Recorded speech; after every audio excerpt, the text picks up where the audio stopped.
Tuhan firman-Mu ajaib, kekal meski gunung menghilang. Tiada huruf yang gagal, tak terpatahkan siasat. Hidup seperti-Mu ya Allah, lebih dari emas. Aku bersaksi kitab-Mu, kitab yang suci. Mendengarkan firman-Mu, hibur hati yang luka. Terangilah langkahku kemanapun ku pergi. Biarkanlah firman-Mu berkuasa atasku. Ubahkanku, bebaskanku, ku mau menyenangkan-Mu. Salam jumpa pemirsa terkasih, saya menyambut Anda sekalian dimanapun Anda berada. Dalam episode terbaru, program studi harian kita semua Kitab Suci. Dalam program ini kami menyediakan studi lengkap tentang semua kitab dalam Alkitab. Dari kitab Kejadian hingga Wahyu, hanya bergantung pada kasih karunia Allah. Di waktu yang tidak biasa ini, berbicara tentang firman Allah dan memberitakannya telah menjadi kesempatan yang sangat sedikit. Kesempatan-kesempatan untuk membuka Alkitab di berbagai gereja telah menjadi lebih sedikit. Kita membuka Alkitab di hadapan semua hadirin hanya dengan kasih karunia Allah. Sehingga kita semua dapat belajar apa yang dikatakan oleh Alkitab. Ketika kita belajar apa yang dikatakan oleh Alkitab, setiap kita datang kepada Tuhan dengan bertanya, Tuhan, apa yang Kau ingin aku lakukan? Kita telah sampai di kitab Hosea, kitab pertama, nabi-nabi kecil yang ada di dalam perjanjian lama, dan kita telah sampai pasal 12. Pembicaraan masih berlangsung tentang dosa-dosa kerajaan Israel, kerajaan utara, dan juga penyimpangannya, membelakangi Tuhan, dan juga membicarakan penghakiman Tuhan atas bangsa ini, serta janji untuk memulihkannya. Untuk memulai, izinkan saya untuk menyambut tamu kehormatan di studio, seorang hamba Tuhan, Saudara Yosef Riyad. Selamat datang, Saudara Selamat datang, Yosef. Saudara Riyad. Kami juga menyambut hadirin di studio, selamat datang. Pemirsa terkasih, kita akan memulai pembelajaran sesaat lagi, jadi tetaplah bersama kami.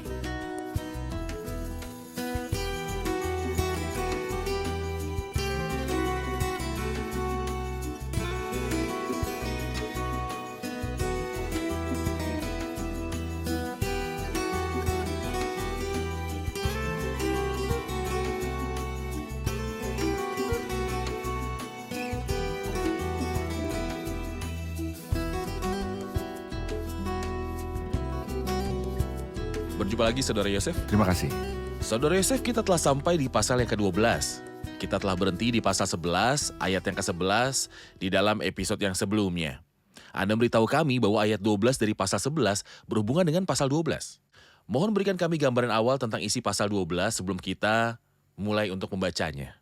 Pasal 12 benar-benar berbeda dari pasal 11. Nada utama dari pasal 11 adalah kasih, karena itu dimulai dengan ketika Israel masih muda, kuasihi dia, dan dari Mesir kupanggil anakku itu, dan berakhir dengan mereka akan mengikuti Tuhan. Ia akan mengaum seperti singa, sungguh ia akan mengaum seperti burung dengan gemetar datang dari Mesir, dan seperti merpati di tanah Asyur. Lalu aku akan menempatkan mereka lagi di rumah-rumah mereka, demikianlah firman Tuhan. Kemudian itu adalah pasal yang penuh kasih karunia dengan nada penebusan dan penghiburan. Ini pasal 11. Ini pasal 11, Baik. pasal kita hari ini bertentangan dengan itu.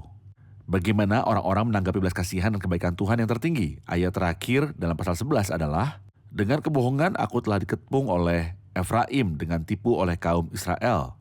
Oh, kebohongan dan tipu, sedang Yehuda yang kami harapkan mereka akan lebih baik menghilang dari dekat Allah, dari dekat yang Maha Kudus yang setia. Maka tidak ada kebaikan dalam Efraim ataupun dalam Yehuda. Lalu sampailah di pasal kita, pasal 12. Dia akan berbicara banyak tentang fitnah, kemunafikan, dan kesombongan bangsa ini. Efraim memakan angin, atau dalam terjemahan lain memakan angin yang berarti memakan hal-hal yang darinya tidak ada harapan. Namun ini adalah sebuah gambaran untuk dia yang mengejar orang lain yang bukan Tuhan. Ketika kamu mengejar orang lain dan bukan Tuhan, apa yang kamu tuai darinya? Angin. Semuanya adalah kesia-siaan dan perjuangan mengejar angin. Baiklah. Baik. Betul. Saya akan membaca ayat-ayat itu. Saya akan mulai dari ayat ke-12, dari pasal 11, kemudian melanjutkan ke pasal 12. Silakan.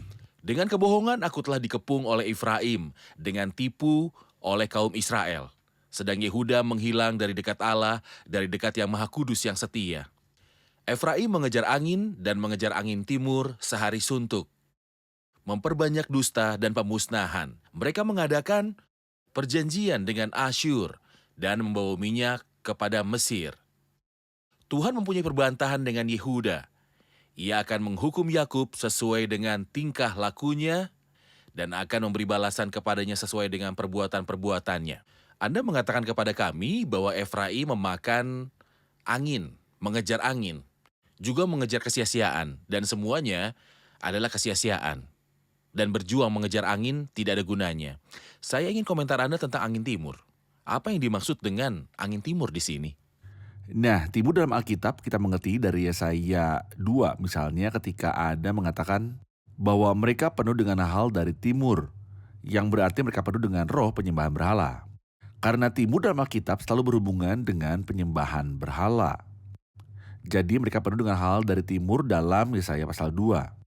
Itu berarti penyembahan berhala. Di sini dikatakan bahwa dia mengejar angin timur. Sejak zaman Yerobeam bin Nebat, lebih spesifiknya sejarah awal mereka setelah mereka keluar dari tanah Mesir, mereka membuat seekor anak lembu emas. Dan berkata, inilah Allahmu Israel yang bawa kamu keluar dari Mesir. Sayangnya mereka memakan angin. Tidak ada gunanya dari orang lain kecuali Tuhan. Namun mereka juga penuh dengan angin timur, juga yang membawa mereka ke ibadah penyembahan berhala. Seperti yang telah kita baca sebelumnya, roh pelacuran ada dalam mereka. Jadi itu adalah sesuatu yang jauh di dalam hati mereka. Roh jahat ini pelacuran berarti jauh dari Allah. Setelah dia berbicara tentang angin timur dan tentang penuh dengan ketimuran dan paganisme, dia berkata bahwa mereka membuat perjanjian dengan Asyur. Dan minyak juga dibawa ke Mesir. Sekali lagi itu berbicara tentang Asyur dan Mesir. Lalu gambaran mana yang ada di sini? Mereka memohon kebaikan hati Asyur dan Mesir. Bahkan setiap orang berjuang mengejar yang lain, tetapi Tuhan merendahkan dirinya sendiri. Jika Anda minta sesuatu dari seorang manusia, maka Anda merendahkan dirimu sendiri. Salah satu deskripsi yang diberikan tentang Efraim adalah bahwa mereka seperti pelacur yang akan memberi upah kepada mereka yang berzina dengannya, maka dia tidak mau mengambil upah. Dia akan memberi. Di sini dikatakan mereka membuat perjanjian dengan orang Asyur dan minyak dibawa ke orang Mesir. Jadi mereka mengirim minyak yang mereka dapatkan dari pohon zaitun yang terkenal di negara mereka. Mereka mengirimnya ke Mesir. Karena sayangnya mereka mengharapkan kebaikan dari orang lain selain Tuhan. Selama Anda bersedia untuk mengejar yang lain selain Tuhan, maka Anda akan mendapatkan penghinaan dan aib selama Anda bersedia. Benar. Ketika Tuhan menghukum Yakub, dia berkata ia akan menghukum Yakub sesuai dengan tingkah lakunya dan akan memberi balasan kepadanya sesuai dengan perbuatan-perbuatannya. Saya ingin mendapatkan sebuah prinsip dari sini, Saudara Yosef.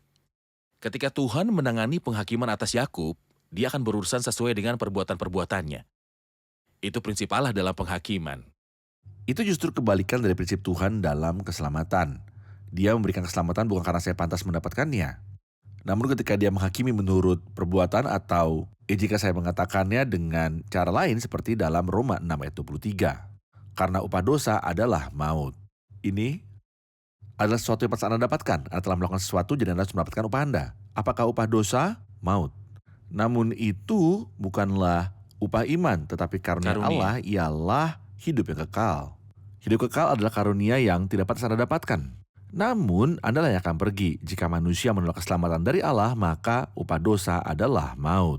Lalu di sini Allah akan menghukum Yakub sesuai dengan tingkah laku dan perbuatan-perbuatannya.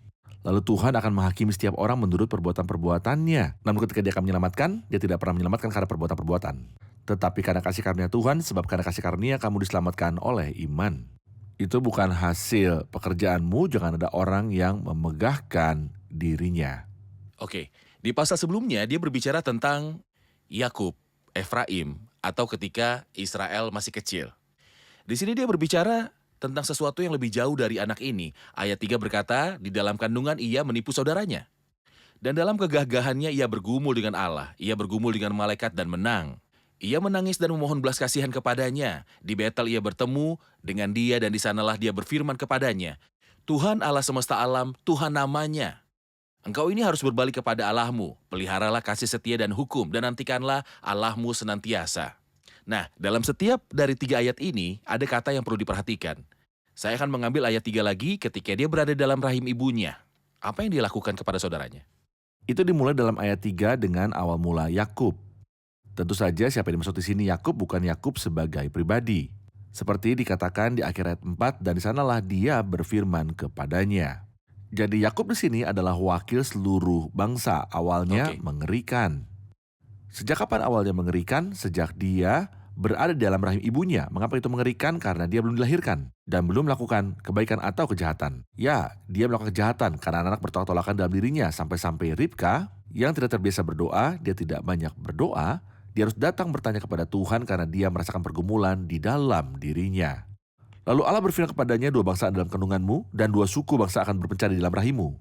Suku bangsa yang satu akan lebih kuat dari yang lain dan anak yang tua akan menjadi hamba kepada yang muda. Inilah yang ia rujuk di sini dalam rahim, dia memegang tumit saudaranya, oleh karena itu dia disebut Yakub. Kata Yakub berarti memegang tumit. Jadi walau yang terdahulu adalah Esau, tetapi Yakub tidak menyukai itu. Lalu dia turun tepat di hadapannya dan memegang, Tidak membiarkannya. tidak membiarkannya. Ya. Ya, baik sekali, tidak boleh membiarkan dia meskipun saya ingin mengatakan jika orang itu benar-benar mengerti, Ya. namun manusia tidak mengerti. Maka bukan dia atau yang lain, jika dia mengerti, dia akan berkata, karena Allah berfirman bahwa yang lebih tua akan melayani lebih Akan muda, melayani. maka kamu lahir lebih dahulu. Apa kamu ingin menjadi yang pertama? Silakan lakukan. Siapa yang akan lahir terakhir akan lebih baik. Namun sayangnya, keduanya bertikai. Semua ingin menjadi yang pertama. Hai kalian berdua yang akan datang terakhir akan menjadi yang terbaik. Bergegas untuk berkat. Atau berjuang untuk menjadi anak sulung. Itu bahkan sebaliknya, dia akan kehilangan itu. Jika dia lahir lebih dahulu, itu akan kehilangan darinya. Bagaimanapun, tangannya memegang tumit Esau di kandungan. Itu adalah awal yang mengerikan dan dia terus mengikuti saudaranya dimanapun dia berada. Dia mengambil hak kesulungannya segera lalu mengambil berkatnya seperti yang dikatakan Esau kepada bapaknya. Ia, yaitu Yakub, telah 2 kali menipu aku, hak kesulunganku telah dirampasnya dan sekarang dirampasnya pula berkat yang untukku. Apakah bapak tidak punya berkat lain bagiku? Ayahnya berkata kepadanya bahwa dia tidak punya lagi. Ayahnya memberkatinya dan dia diberkati. Lalu bukankah akan ada perubahan dalam kehidupan orang itu? Jadi Tuhan mengasihi dia. Ya, Alkitab berkata demikian dalam Maliaki 1, tetapi aku mengasihi Yakub dan aku membenci Esau. Dia mengasihi Yakub. Lalu akankah Allah mengasihi dia dan akankah dia meninggalkan dia apa adanya? Oleh karena itu selera tetap ada dalam dirinya dan aromanya tidak berubah. Allah harus mengubahnya. Siapa yang mulai melakukan pekerjaan itu? Bagaimana Allah melakukannya? Dia berkata dalam Kejadian 32, dan seorang laki-laki bergulat dengan dia sampai fajar menyingsing. Karena Yakub tak berniat untuk pergi dan bertemu Allah. Dia tidak memiliki niat itu, namun Allah lah yang menghampiri Yakub. Betapa besarnya kasih karunia Allah kita. Karena Allah yang agung menghampiri Yakub. Di sini dikatakan dalam kegagahannya ia bergumul dengan Allah. Itu adalah titik balik malam yang tak tertandingi dalam kehidupan Yakub. Dia diubah dari Yakub menjadi Israel pada hari itu. Allah bertanya kepadanya, siapa namamu? Dia berkata, Yakub. Tuhan berkata kepadanya, namamu tidak akan lagi disebut Yakub tetapi Israel. Ia bergumul dengan malaikat dan menang. Ini adalah hal yang luar biasa. Bisakah Yakub mengalahkan Allah? Jika malaikat itu adalah Allah, akankah Allah dikalahkan? Bahkan dia menjelaskan cara mengatasinya. Akankah Allah dikalahkan? Ya, saya akan mengatakan ayat yang mengatakan bahwa Allah dapat dikalahkan dan akan menjelaskan bagaimana terjadinya seperti dikatakan di sini. Ia menangis dan memohon Meminta belas kasihan. belas kasihan kepadanya, bukan dengan kekuatan. Anda tidak akan mengalahkan Allah dengan kekuatan, sebab bukan oleh karena kekuatannya sendiri seseorang berkuasa. Demikianlah kata Hana ibu Samuel, apakah Anda ingin memakai kekuatanmu? Anda tidak sekuat Iya. Allah. Jika dia menyentuh pangkal paha Anda, dia akan membuat sendi terkilir. Namun jika Anda ingin menaklukkan Allah, maka pakailah air mata. Kita membaca dalam Kidung Agung, palingkanlah matamu daripadaku, sebab aku menjadi bingung karenanya. Kalau salah satu pemirsa ada yang menonton kita untuk pertama kalinya dan apa yang kami katakan adalah hal baru baginya. Seperti Anda katakan bahwa dia bergumul dengan malaikat Tuhan dan menang. Di manakah bukti Alkitabiah yang bisa kita berikan kepada pemirsa bahwa banyak kali malaikat Tuhan adalah kiasan untuk Tuhan sendiri di dalam perjanjian lama? Ada banyak, misalnya Kejadian 22, malaikat Tuhan berbicara kepada Abraham dan berkata, aku bersumpah demi diriku sendiri, demikianlah firman Tuhan. Lalu di sini malaikat Tuhan, ketika ia bicara, ia berkata katanya, aku bersumpah Oke, demi baik. diriku sendiri. Ini sangat jelas di bagian lain dari Alkitab. Tidak ada Menegaskan malaikat yang demikian. bisa menegaskan demikian. Tidak, Jadi malaikat Tuhan adalah Tuhan. Baik, kita saksikan laporan dan kembali untuk menjawab pertanyaan hadirin. Banyak orang bertanya-tanya tentang alasan Alkitab menyebutkan insiden Yakub memegang tumit saudaranya Esau. Dan yang menakjubkan adalah kedokteran dan psikologi saat ini menunjukkan bahwa periode terpenting dalam kehidupan seseorang adalah ketika ia masih berupa janin di dalam rahim ibunya, baik tubuh maupun kepribadiannya terbentuk di sana. Dan Yakub mulai mengungkapkan sisi kepribadiannya saat dia masih dalam rahim ibunya. Yakub menyingkapkan keinginannya yang mendalam untuk menjadi anak sulung. Kita tidak menemukan penjelasan untuk itu, kecuali bahwa hal ini ada di hatinya sejak awal. Karena dia bertengkar dengan saudaranya saat lahir, karena Allah harus bergaulat dengannya di tahap selanjutnya dalam hidupnya. Di Paniel dia ditaklukkan dan Allah memberinya berkat-berkat, namun bagaimana Yakub menang? Meskipun Allah menundukkannya sampai ke tanah, dia menang melalui penyerahan. Anda dapat bergulat dengan Tuhan sebanyak yang Anda inginkan, namun Anda tidak akan menang kecuali ketika Anda menyerahkan diri kepadanya atau menyerah di tangannya. Ayat 5 berkata, Tuhan Allah semesta alam, Tuhan adalah nama peringatannya. Kita butuh sebuah penjelasan tentang arti nama ini. Tuhan Allah semesta alam, Tuhan adalah nama peringatannya. Tuhan adalah Allah semesta alam. Tuhan adalah namanya. Nah, semua kata ini terkait dengan Allah, dengan Tuhan. Tuhan Allah semesta alam, Tuhan adalah namanya. Mohon komentar Anda tentang nama Tuhan di sini. Ya, sudah tentu jelas bahwa Tuhan semesta alam adalah Allah segala kekuasaan, Allah para malaikat, Tuhan semesta alam. Tuhan semesta alam. Mengenai Yehova, ketika Tuhan menampakkan diri kepada Musa dan ingin mengirimnya ke tanah Mesir, dia berkata kepadanya sebuah pernyataan yang sangat penting. Dia berkata kepadanya, aku dikenal dari para leluhur Abraham, Ishak dan Yakub bahwa akulah Allah yang maha kuasa. Bangsa itu berada pada titik awal. Mereka membutuhkan Allah yang maha kuasa, El Shaddai yang berkata kepada Abraham, akulah Allah yang maha kuasa, hiduplah di hadapanku dengan tidak bercela. Namun sekarang aku akan menampakkan diri kepadamu dalam atribut lain bahwa aku adalah Yehova Allah perjanjian. Ini adalah Keluaran pasal 6 ayat kedua. Selanjutnya berfirman Allah kepada Musa, akulah Tuhan, aku telah menampakkan diri kepada Abraham, Ishak dan Yakub sebagai Allah yang maha kuasa, tapi dengan namaku Tuhan aku belum menyatakan diriku. Jadi Tuhan bermaksud mengumumkan hal baru. Jadi saya bisa mengatakan atribut baru atau aspek baru itu terjadi pada Allah. Tidak akan terjadi, tetapi itu tidak muncul dalam kitab Kejadian yang akan mulai diungkapkan dari kitab Keluaran bahwa dia adalah Yehova Allah perjanjian. Berdasarkan perjanjian Allah yang sejati itu seperti telah kita baca di pasal sebelumnya. Aku akan mengembalikan mereka, membuat mereka tinggal, menebus mereka, dan mengasihani mereka, bukan karena mereka pantas mendapatkannya, tapi karena akulah Allah perjanjian yang benar dan setia. Ini nama khusus Tuhan dalam hubungannya dengan umatnya, Allah perjanjian. Sebelum itu nama Yehova tidak dinyatakan. Benar, kita mempunyai nama yang sedikit beda, ini adalah Bapa. Oke. Aku telah menyatakan namamu kepada orang-orang yang engkau berikan kepadaku. Apa nama itu? Bapa. Memang benar bahwa mereka tahu bahwa Allah adalah Bapa mereka sebagai sebuah bangsa, namun kita memanggil Allah. Kita semua telah menerima roh yang menjadikan kamu anak Allah, oleh roh itu kita berseru ya Aba ya Bapa. Baik, terima kasih. Saudara Yusuf ada panggilan untuk kembali ke ayat 6. Engkau ini harus berbalik kepada Allahmu, peliharalah kasih setia dan hukum dan nantikanlah Allahmu senantiasa. Berbaliklah, peliharalah kasih setia hukum dan nantikanlah Tuhan. Apa yang kita lihat dalam panggilan ini? Sekali lagi yang minta mereka untuk kembali. Kitab ini penuh dengan panggilan agar orang-orang kembali. Sayangnya, kita membaca bahwa mereka akan kembali tetapi tidak kepada perjanjian. Perbuatan-perbuatan mereka tidak membiarkan mereka kembali kepada Allah. Namun Nabi tahu bahwa tidak ada berkat kecuali mereka kembali kepada Allah. Engkau ini harus berbalik kepada Allahmu.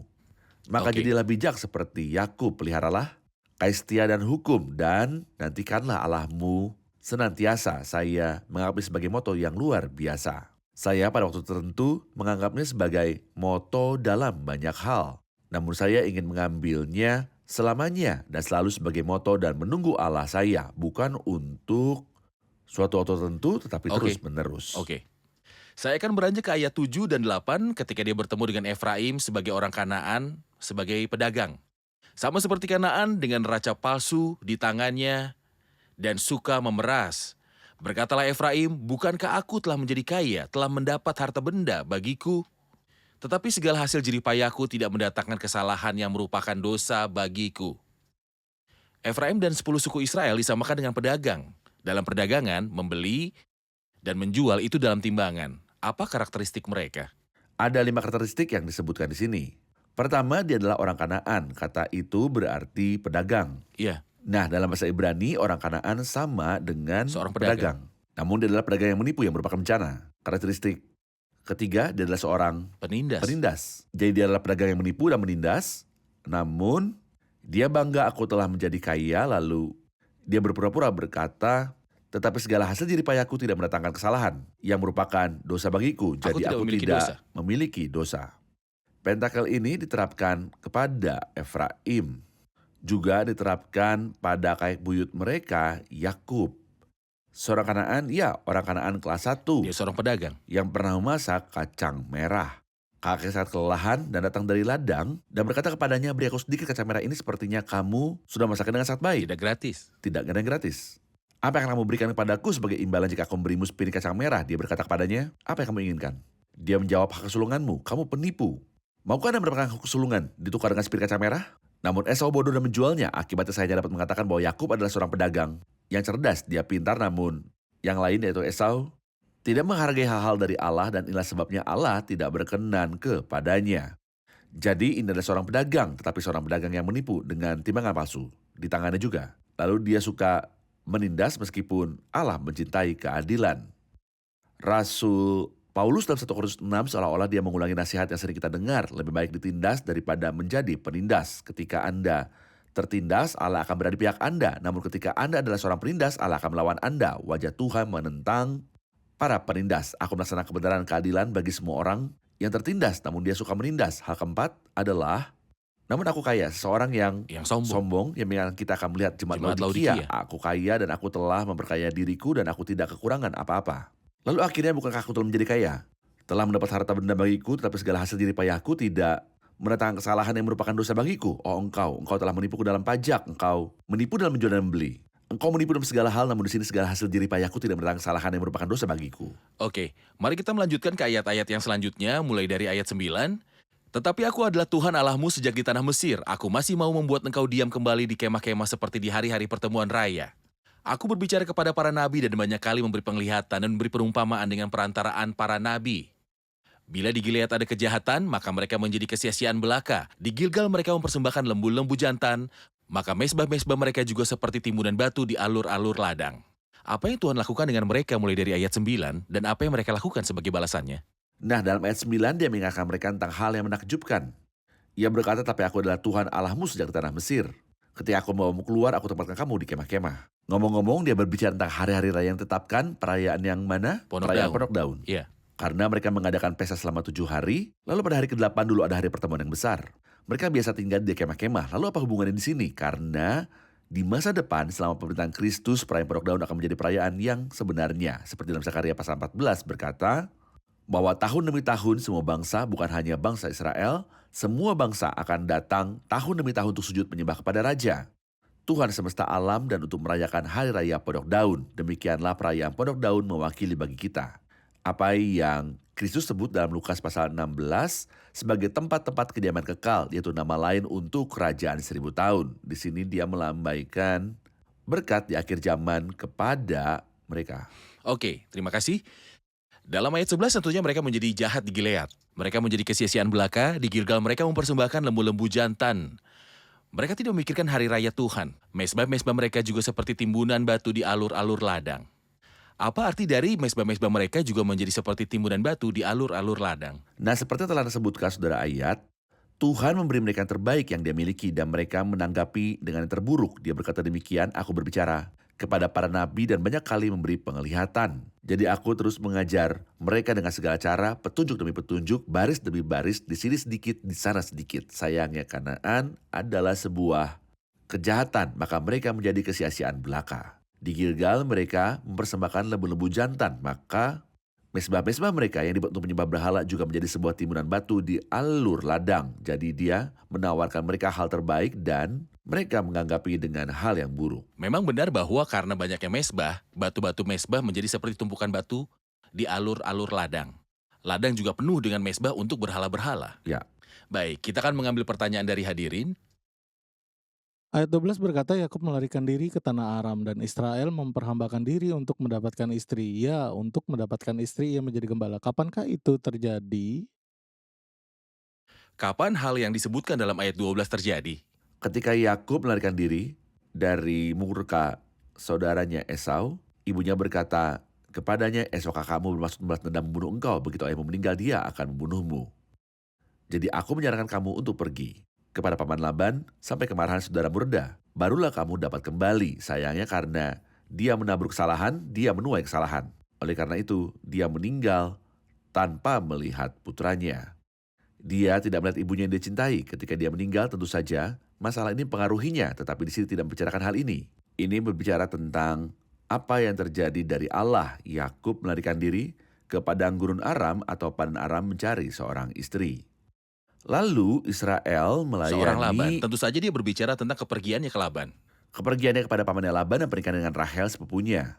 Israel mempersembahkan diri untuk mendapatkan istri. Ia untuk mendapat istri yang menjadi gembala. Kita tahu bahwa ia menjadi hamba demi mendapatkan Rahel untuk berapa tahun? Selama 7 tahun. Tapi pamannya terlalu licik. 7 tahun itu tidak cukup baginya. Dia memberinya Lea dan berkata kepadanya bahwa kami tidak setuju tentang itu. Tanpa sakit hati, jika kamu menikahi Rahel juga, saya akan memberikannya kepadamu asal kamu bekerja 7 tahun lagi. Lalu dia melayani selama 14 tahun demi mendapatkan Rahel. Dia tidak tinggal bersamanya selama 14 tahun. Iya, Ini menunjukkan pada kita bahwa apa yang ditabur oleh manusia, ia juga akan menuainya. benar. Namun apa yang ingin dikatakan bahwa Tuhan peduli pada Yakub sementara dia tidak layak. Yakub mengasihi sepupunya dan melayani untuknya, sementara dia, yaitu Rahel, tidak layak.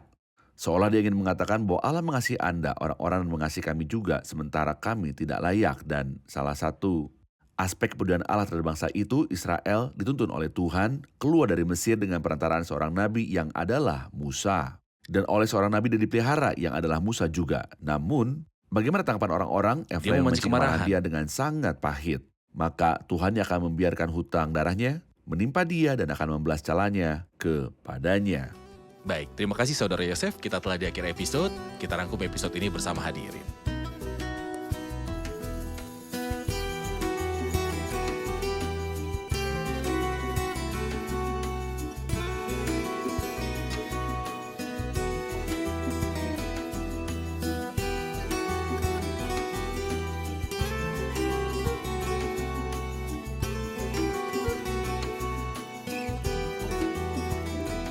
Pemirsa terkasih, jika Anda memiliki hubungan dengan Allah, maka saya ingin memberitahu Anda bahwa keberhasilan sejati adalah menjadi seperti Israel, yaitu diperintah oleh perintah Allah. Serahkan kepemimpinanmu di tangan Tuhan, biarkan Tuhan menjalankan hidup Anda. Jangan datang kepada Allah saat Anda merasa memiliki diri Anda sendiri. Namun biarkanlah Allah menuntun Anda. Bagaimana Allah membimbing Anda? Ketika Kristus masuk ke dalam hati Anda dan Roh Kudus berdiam di dalam diri Anda. Ketika Anda diperintah oleh perintah Allah, maka Anda akan mendapatkan semua berkat-berkat Allah. Sampai jumpa di episode selanjutnya, kiranya Tuhan besertamu.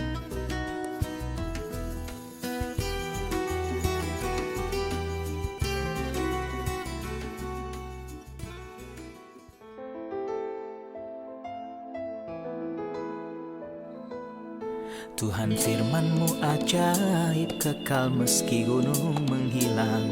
Tiada huruf yang gagal, tak terpatahkan siasat. Hidup seperti-Mu ya Allah, lebih dari emas. Aku bersaksi kitab-Mu, kitab yang suci. Mendengarkan firman-Mu, hibur hati yang duka. Terangilah langkahku kemanapun ku pergi. Biarkanlah firman-Mu berkuasa atasku. Ubahkanku, bebaskanku, ku mau menyenangkan-Mu. Tuhan firman-Mu ajaib, kekal meski dunia. Ubah dan bebaskan aku.